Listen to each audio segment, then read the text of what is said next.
Hello नमस्कार दोस्तों, मैं विक्रम राजपूत आपका स्वागत करता हूं आज इस नए वीडियो में। इसमें हम लोग जानने का प्रयास करते हैं कि जो आरआरबी एनटीपीसी में जो मैंने पहले एक वीडियो में बात की थी कि जो वैकेंसी आने वाली थी, इसका ऑफिशियल नोटिफिकेशन आया था।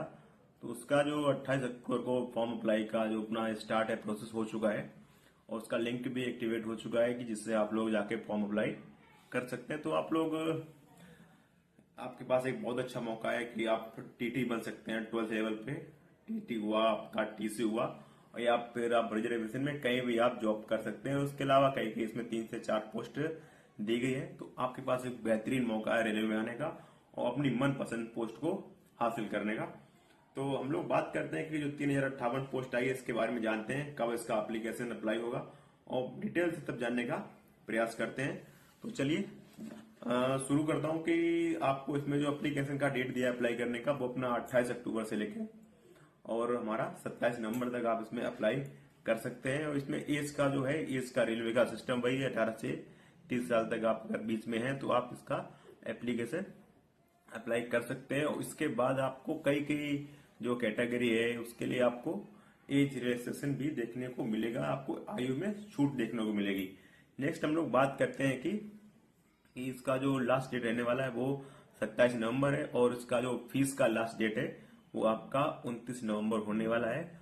और इसमें एक डेट और दे रखा है कि अगर आपका फॉर्म किसी भी वजह से रिजेक्ट होता है तो आपको 30 नवंबर से लेकर 9 दिसंबर तक आपको इसमें मॉडिफिकेशन का टाइम मिलेगा, जिसमें आप अपना फॉर्म करेक्ट कर सकते हैं। और इसका जो फीस रखा है मॉडिफिकेशन, वो 250 रुपये रखा गया है। आप 250 रुपये पे करके आपका फॉर्म कहीं भी गड़बड़ हुआ है या कहीं इनकरेक्ट हुआ है तो आप उसको करेक्ट कर सकते हैं, मॉडिफाई। हाँ, नेक्स्ट हम लोग बात करते हैं कि इसमें फीस क्या रहने वाली है। फीस वही बात करते हैं रेलवे की, जो ओबीसी हुआ आपका या युवा जनरल या ईडब्ल्यूएस में, तो आपको 500 रुपये पे करनी पड़ेगी। वही आपको एससी एनएसटी में बात करें तो 250 रुपये पे करने पड़ेंगे। और अगर आप फीमेल कैंडिडेट हैं किसी भी कैटेगरी से, कुछ भी मतलब नहीं है उसमें, कोई फीमेल होना चाहिए, तो आपको 250 रुपये ही पे करने पड़ेंगे। इस तरह से कुछ अपना फीस रेलवे वसूल करती है। और नेक्स्ट हम लोग बात करते हैं कि इसमें फीस रिफंड भी होता है क्या। तो जी बिल्कुल, अगर आपको CVT 1 आपका हो जाएगा, अगर आप अपीयर हुए एग्जाम में, तो आपको फीस का रिफंड भी आएगा। वो आपको ओबीसी हुआ, यूआर हुआ या ईडब्ल्यूएस हुआ, उसको आपको 400 रुपये रिफंड आएगा। एंड आपको एससी एनएसटी तो आपको पूरा रिफंड आता है, यानी कि आपको 250 रुपये रिफंड आएगा। तो इस तरह से कुछ फीस का रेलवे की तरफ से रहता है। नेक्स्ट हम लोग बात करते हैं कि जो वैकेंसी इस बार 3058 आई है अंडर ग्रेजुएट में, यानी कि 12th लेवल पर, वो किस तरह कैटेगरी वाइज डिवाइड किया गया है। तो वो कुछ इस प्रकार है कि अगर आप जनरल कैटेगरी में जो वैकेंसी का जो डिवाइडेशन किया गया है,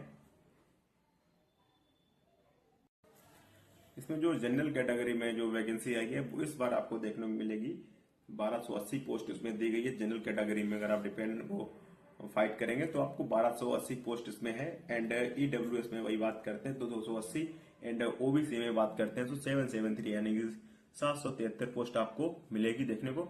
और एससी कैटेगरी में आपको अगर है तो आपको 461 पोस्ट आपके लिए है।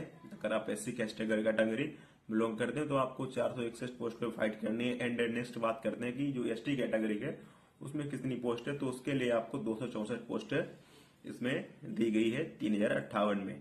नेक्स्ट हम लोग बात करते हैं कि इसमें कौन कौन सी पोस्ट रहने वाली है। तो मैं आपको पहले ही बता चुका हूं कि इसमें जो 12th लेवल की जो वैकेंसी आती है एनटीपीसी में, उसमें 4 तरह की पोस्ट रहती है। जैसे कि मैंने बताया सीसीटीसी हुआ, और जूनियर के जो अकाउंट्स में रहता है, क्लर्क रहता है वो रहता है, and junior clerk come typist रहता है, एंड लास्ट जो रहता है वो ट्रेंस क्लर्क रहता है। तो इस तरह से 4 पोस्ट इसमें रहती है। उसमें वैकेंसी का डिवाइडेशन किस तरह से किया गया तो वो आइए जानते हैं। जो सीसीटीसी की पोस्ट है वो लेवल 3 की पोस्ट है, सबसे बेस्ट है, जिसके थ्रू आप टीटी बनेंगे, टीसी बनेंगे या पार्सल क्लर्क बनेंगे या गुड्स क्लर्क बनेंगे, सबसे बेस्ट पोस्ट है। ऑलरेडी मैं भी उसमें जॉब भी कर रहा हूं, तो बेस्ट पोस्ट है, मुझे तो अच्छी लग रही है, मैं करता हूं। तो आप लोग भी आएंगे, आपको भी अच्छा लगेगा। नेक्स्ट हम लोग बात करते हैं कि वो भी जो सीसीटीसी की वैकेंसी उसमें कितनी पोस्ट आई है। तो उसमें जो पोस्ट का इस बार देखने को मिलेगा वो 2424 पोस्ट उसमें है, यानी कि 2424 पोस्ट उसमें है। ये लेवल 3 की जॉब है। और जो मेडिकल स्टैंडर्ड उसमें रहता है वो रहता है B2। आप सुनते होंगे कई बार ये medical standard A1, A2, B2, B1 क्या रहता है, तो इसके बारे में एक वीडियो बनाने वाला हूं। जो आपको बेनिफिट आप करेगी, आपको बेनिफिशियल आपके लिए होगा, जिसमें आप मेडिकल स्टैंडर्ड के बारे में जान पाएंगे किस लेवल में और किस तरह का मेडिकल स्टैंडर्ड चाहिए। तो आप A1 B1 इसके बारे में जानेंगे, उसमें किस तरह का आपको डिवाइडेशन देखने को मिलता है, कितना अंतर होता है, कितना डिफरेंस होता है किस कैटेगरी में। तो उसके बारे में आपको बताऊंगा अलग से वीडियो में। आप भी फिलहाल आप जान लीजिए किस पोस्ट के लिए कौन सा स्टैंडर्ड मांगा गया है। और नेक्स्ट हम लोग बात करते हैं कि दूसरी जो पोस्ट आती है जो अकाउंट्स डिपार्टमेंट रहती है, वो अकाउंट्स कम टाइपिस्ट का पोस्ट रहता है, वो उसमें आपको वैकेंसी इस बार 394 देखने को मिली है और ये लेवल 2 की वैकेंसी है। एंड इसमें जो मेडिकल स्टैंडर्ड है वो C2 मांगा गया है। और वही बात करते हैं कि जूनियर क्लर्क कम टाइपिस्ट है, उसकी जो है वो भी लेवल 2 की पोस्ट है और मेडिकल स्टैंडर्ड उसमें भी C2 का ही है। और जो वैकेंसी का जो डिवाइडेड उसमें जो उसके SMI है वो है 163 वैकेंसी उसमें देखने को इस बार हमको मिली है। नेक्स्ट हम लोग बात करते हैं कि जो लास्ट की वैकेंसी है ट्रेंस क्लर्क, जिसको TNC भी बोलते हैं, वही होता है ट्रेंस क्लर्क, और ये लेवल 2 में आती है। एंड इसके लिए जो मेडिकल स्टैंडर्ड रहता है वो रहता है A3, यानी कि इन चारों पोस्ट में सबसे बेस्ट जो मेडिकल हाई रहने वाला है, सबसे अच्छे लेवल का, वो है अपना ट्रेंस क्लर्क का यानी A3। और इसमें जो दो पोस्ट आपको मैंने बताई है कि अकाउंट्स डिपार्टमेंट की एंड जो पर्सनल डिपार्टमेंट की है जूनियर क्लर्क कम टाइपिस्ट, इन दोनों पोस्ट पे टाइपिंग है, आपको टाइपिंग टेस्ट भी देना पड़ेगा। CBT 1 एंड CBT 2 के बाद भी आपको टाइपिंग टेस्ट देखना पड़ेगा। नेक्स्ट हम लोग बात करते हैं कि इसमें एलिजिबिलिटी क्या है। तो क्वालिफिकेशन की बात करते हैं कि तो अंडर ग्रेजुएट की है तो आपको 12th लेवल आपके पास 12th होना चाहिए। 12th लेवल की पोस्ट है तो आपके पास 12th होना चाहिए, 10th तो होगा ही। इसके अलावा आपको इसमें कोई भी डिग्री जिसे बोलते हैं डिप्लोमा, ITI हुआ या पॉलिटेक्निक, किसी की भी नीड नहीं है, आपके पास सिंपल 12th होना चाहिए। और PCM जो सब्जेक्ट रहते हैं हमारे साइंस के, उसमें 50% आपके मार्क्स होने चाहिए, इतने ही रिक्वायरमेंट है। और इसमें कुछ रेलवे ने इस बार 2024 में और 2025 की जो वैकेंसी है इसमें कुछ नया बदलाव किया है। फॉर्म अप्लाई करते टाइम पे वो कुछ ऐसा किया है कि आपको फॉर्म अप्लाई करने से पहले आपको एक रेलवे की तरफ से अकाउंट बनाना पड़ेगा, जो mobile number and email ID के थ्रू आपको बनता है। उसमें आपको एक फ्रेश मोबाइल नंबर एंड एक ईमेल आईडी का यूज करके आपको एक अकाउंट बनाना पड़ेगा।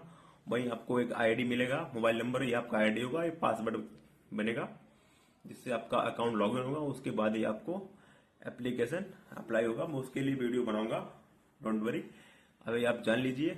नेक्स्ट हम लोग बात करते हैं कि जो इसमें एग्जाम पैटर्न रहने वाला, मैं कई बार बता चुका हूं अपने वीडियो में कि जो एग्जाम पैटर्न रहता है वो NTPC का वो सेम रहता है। जैसे कि आपका CBT 1 होगा एंड CBT 2 होगा, एंड जिसमें टाइपिंग पोस्ट है या स्पेशल जिसमें जो एलिजिबिलिटी टेस्ट रहता है वो रहता है। इसमें सिंपल है, टाइपिंग टेस्ट है और CBT 1 CBT 2 है। और CBT 1 में आपका वही 100 क्वेश्चन रहने वाले हैं 90 मिनट्स में 100 मार्क्स के। और वही बात करें CBT 1 क्वालिफाई के आप CBT 2 में जाएंगे, उसमें 120 मार्क्स हैं, 120 क्वेश्चन है। एंड आपको जो टाइम मिलने वाला है वो बहुत ही कम मिलने वाला है, आपको 90 मिनट का ही टाइम मिलेगा। और बात करते हैं हम लोग टाइपिंग पोस्ट की, उसकी बात थोड़ा कर लेते हैं, डिटेल में नहीं जाते हैं, थोड़ा थोड़ा जान लीजिए। उसमें जो टाइपिंग पोस्ट के लिए जो टाइपिंग है वो आपको 30 WPM का मांगा जाएगा इन इंग्लिश। आपको इंग्लिश में 30 WPM का स्पीड आपका होगा तो आप अच्छे से टाइपिंग क्वालिफाई कर पाएंगे। उसके बाद हम लोग बाद में करते हैं, पहले इसके आज हमने थोड़ा नोटिफिकेशन के बारे में आपको समझाने का प्रयास किया है, तो आप लोग ध्यान रखिए इन चीजों को।